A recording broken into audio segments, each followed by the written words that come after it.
right, y'all, we have a lot of news to cover, and so I'm gonna go through it pretty quick, simple, and easy. Hope y'all had an awesome weekend. All right, here we go. Currently, we have Bitcoin on the screen. Right now, it's trading around 31,500-ish, and currently it is on track for the lowest weekly close of 2021. Other major news that I was able to locate is Tether. Tether actually has not printed new USDT in weeks. There are three possible explanations for this. Tether came to a grinding halt at the end of May, just about as Bitcoin's price was coming off its all-time high. With Bitcoin trading in a range of roughly between 30,000 and 40,000, a new round of chatter has been circulating, linking the two events and echoing an old conjecture. Did Tether stop pumping up the price of Bitcoin? According to analysts and market participants who spoke to CoinDesk, however, the sudden pause of Tether printing has instead revealed that the most traded cryptocurrency in the world is seeing its dominance threatened by three unprecedented challenges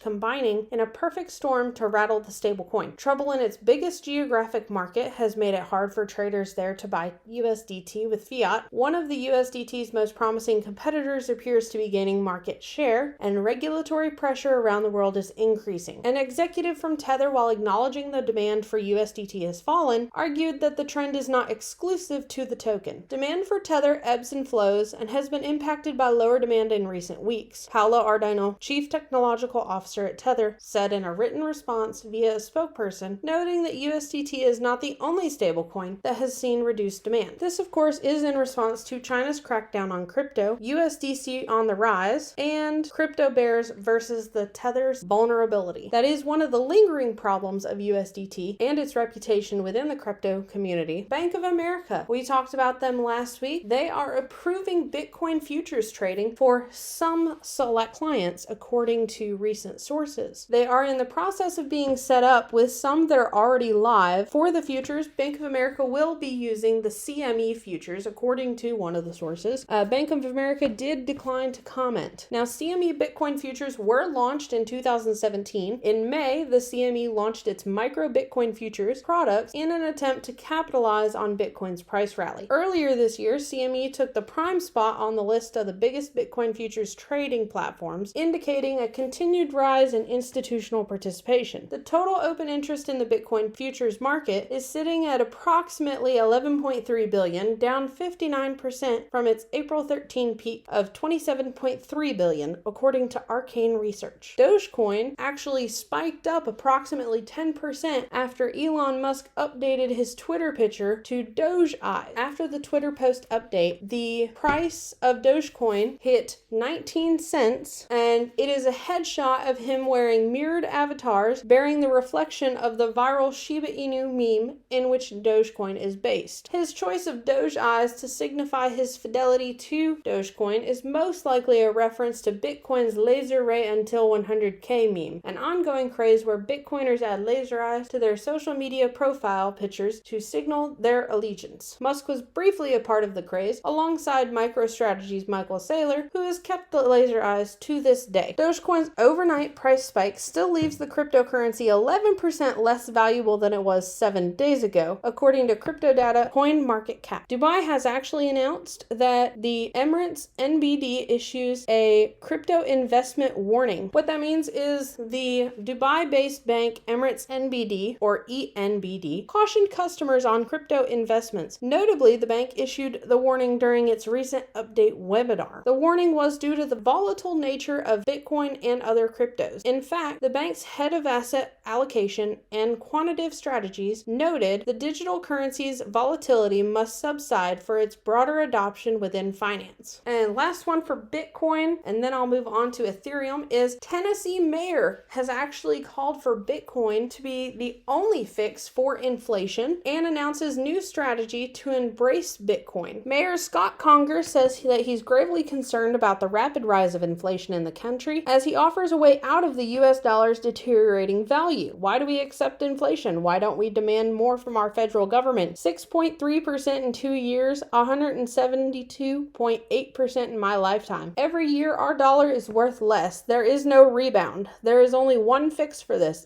Bitcoin. Conger adds that the city is now exploring strategies to embrace the leading cryptocurrency. Their blockchain task force is looking into how the city of Jackson, Tennessee can accept property tax payments in Bitcoin and allow our employees to DCA dollar cost average in Bitcoin. That right there, if that is actually able to pass, will be a step in the right direction. Ethereum. Why Ethereum could flip Bitcoin, according to Coin Bureau and other sources. The popular crypto trader and host of Coin Bureau is outlining why he thinks Ethereum has a chance to reach a larger market capitalization than Bitcoin. In a new video, analyst known as Guy tells his 1.17 million subscribers that the decentralized finance, or DeFi, space has the potential to attract a stampede of investors looking for yields that are superior to traditional financial instruments. Given that DeFi is largely dependent upon Ethereum, the analyst says the possible surge in adoption of decentralized finance protocols could fuel ETH toward becoming the biggest crypto on the market, overtaking Bitcoin. The potential trigger could be Ethereum and other smart contract platforms going through their expected upgrades to become cheaper and more efficient. Ethereum 2.0, the hard fork, everything that's going on right now will make Ethereum more appealing in the investor's eyes instead of Bitcoin. Once these upgrades go through, the demand for these smart contract cryptocurrencies is going to go through the roof for one reason: DeFi. The yields you can find on even the most vanilla DeFi protocols are much higher than anything any centralized financial institution can currently offer you. We all know this is true. This is why we get into trading in the first place, because sitting our money in a savings account and only gaining maybe 0.1 interest a year compared to 100%, even 50%, 25%, that gives a much greater return of investment than banks do nowadays. And that is what the people, the investors, they look for. And that's actually all the news I have for today. I did want to go over real quick Bitcoin. It is trading within the range here. It's sitting between 30 and I'd say about 32,500, 33 currently. It's consolidating. This is not exactly what we want, but it's definitely better than falling. And let me bring up ETH here as well. It is pretty much doing the same thing. It is consolidating in a range here between about 2,400 to a low of 1,700 at the end of June. We've pretty much been attempting to stay above 1,700 in the 1,800 range recently in the past week to 2 weeks. If we can hold these ranges and keep consolidating in the long run, that will actually set up better, stronger supports that will be needed as Ethereum and Bitcoin rise in price. Y'all have a great week. See y'all later.